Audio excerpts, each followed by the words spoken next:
the minute, the phone calls that we're receiving from the membership and even wider afield, and even people from parts of the country we've never spoken to before, who are concerned about what's going on, who are saying to me, Willie, what is happening? Nobody's saying anything about the IRA could quite possibly be in charge of policing and justice here.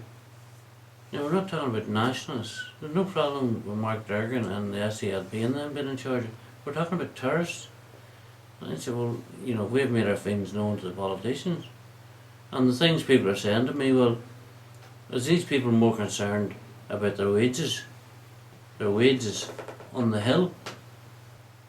Unfortunately, there's people out there who are giving Christian people with Christian beliefs a bad name, because they seem to be getting caught up in all these types of activity that's going on. They're dealing with people who are mass murderers, who murdered, in some cases they murdered some of their own people.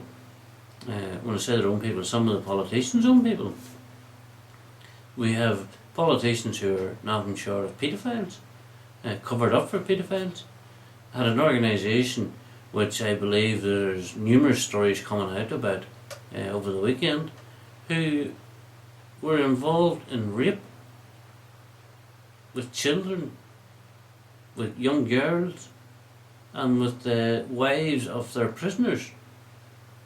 Now, these are the people that's going to be put in charge of our government, our policing. It's just unbelievable.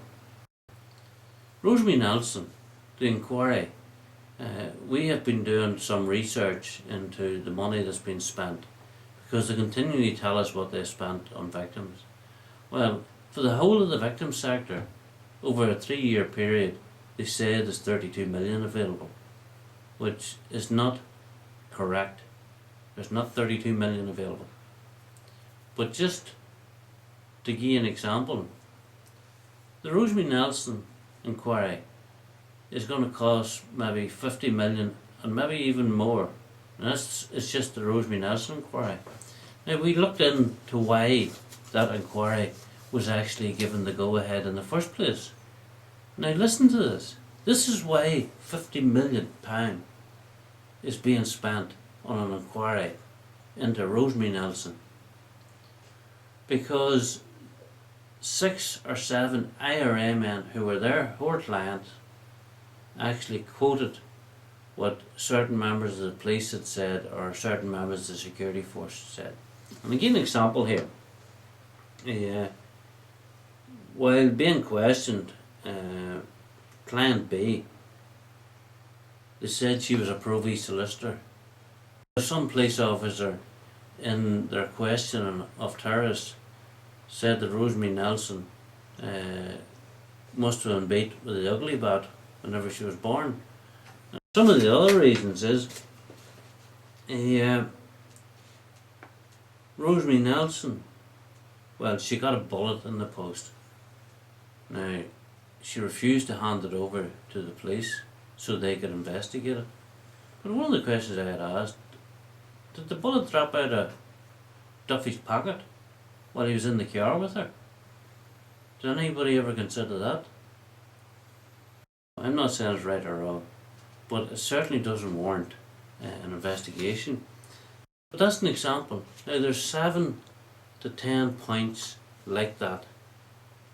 That's why Judge Curry, and you can read the report yourself, that's why he called for an inquiry. For 10 reasons like that there. And they've spent, to date, they've spent £41 million of the British taxpayers' money. I'm not saying there shouldn't be an investigation into it, but I'm trying to compare why there's an investigation. Them's the type of points that Judge Corey felt was enough for a whole inquiry into Rosemary Nelson's mother. What about the King's Mill massacre? Where's the 40 odd million spent on it?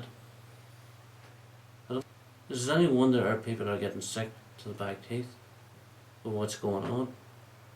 I got a phone call the other night from a man, and he says, well, he listened to this, and he held his phone up and I could hear gunfire.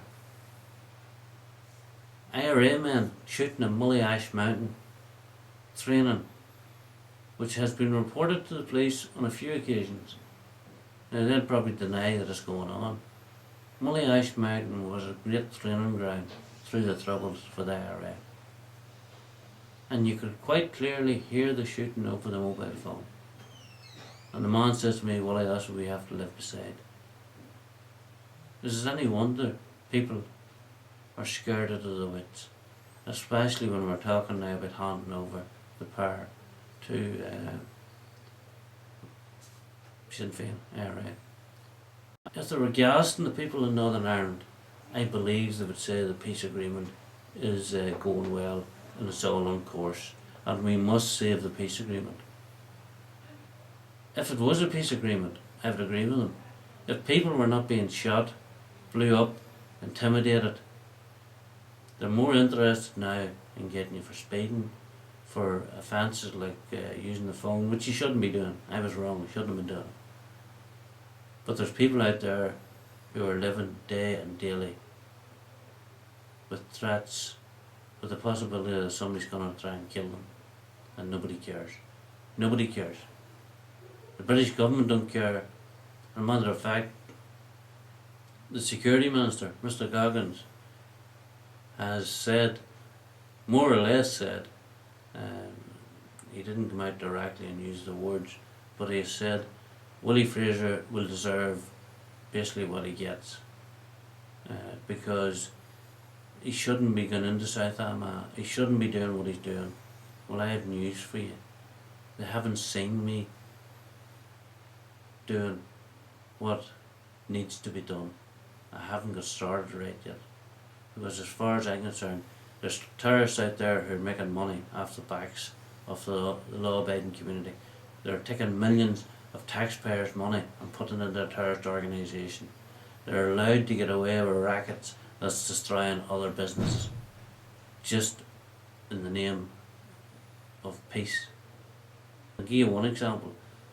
At Eaton Napper Road on a Sunday, for the last 2.5, 3 years, there's a number of market stalls is set up.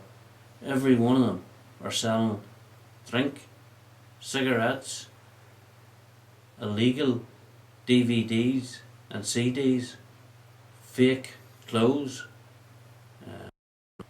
I have mentioned to the police on a number of occasions. You know what they tell me? Well, we don't have the manpower to go up and deal with that. A lot of us have suffered.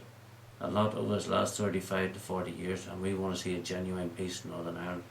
So I say to the Republicans, in South Armagh especially, we're coming after you.